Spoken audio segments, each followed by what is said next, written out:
মহানন্দা নদীতে পাকাপোক্ত কংক্রিট ব্রিজের দাবিতে ফের জোরদার আন্দোলনে নামলেন মালদার পীরগঞ্জ ও বলরামপুর এলাকার বাসিন্দারা।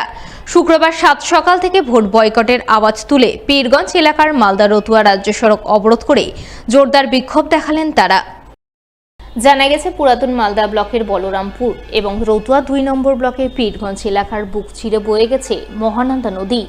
এই নদীতে স্বাধীনতার এত বছর পরও তৈরি হয়নি পাকা ব্রিজ, তার বদলে বাঁশের সাঁকো পেরিয়ে চলছে যাতায়াত।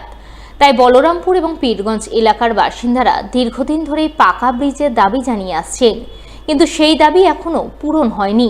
শুধুমাত্র মিলেছে প্রতিশ্রুতি আর প্রতিশ্রুতি, যার প্রতিবাদে সম্প্রতি বলরামপুর এবং পীরগঞ্জ এলাকার বাসিন্দারা যৌথভাবে আন্দোলনে নামেন।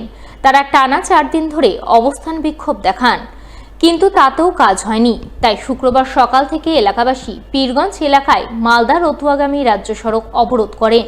তারা রাস্তায় টায়ার চালিয়ে বাঁশের ব্যারিকেড বেঁধে পথ অবরোধ করে তুমুল বিক্ষোভ দেখান।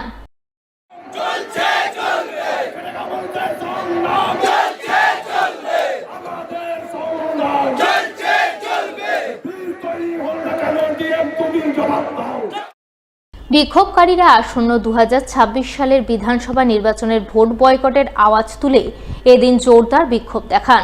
ঘটনাস্থলে জেলা শাসক এসে হাজির না হওয়া পর্যন্ত পাকা ব্রিজের দাবিতে আন্দোলন চালিয়ে যাওয়ার হুঁশিয়ারি দেন। গত ৭ বছর ধরে আমরা এলাকার সর্বস্তরের মানুষ এই আন্দোলনে ঝাঁপিয়ে পড়েছি। আমাদের একটাই দাবি, অবিলম্বে ব্রিজ তৈরি করতে হবে। আমাদের দাবিকে মান্যতা দিয়ে ২০১৯ সালে লোকসভা নির্বাচনের আগে তৎকালীন উত্তরবঙ্গ উন্নয়ন মন্ত্রী রবীন্দ্রনাথ ঘোষ, তৎকালীন ডিএমএসপি আমাদের এই ময়দানে এসে ঘোষণা করেছিলেন অবিলম্বে ব্রিজ তৈরি করতে হবে। তারপরে কোনো কিছু শুরু না হওয়া আবার আমরা আন্দোলনে নামি। আবার ২০২২ সালের ৩০ জুলাই বর্তমান যিনি ডিএম রয়েছেন নিতিন সিংহানিয়া, তিনি ঘোষণা করেন ৩ মাসের মধ্যে ব্রিজের কাজ শুরু হবে। এবং বর্তমান যিনি বিধায়ক রয়েছেন এবং শাসক দলের জেলা সভাপতি মাননীয় আব্দুর রহিম বক্সি, তিনি ঘোষণা করেন ১৫ দিনের মধ্যে মাটি পরীক্ষার কাজ শুরু হবে। আমাদের দাবি অবিলম্বে ব্রিজ তৈরি করতে হবে।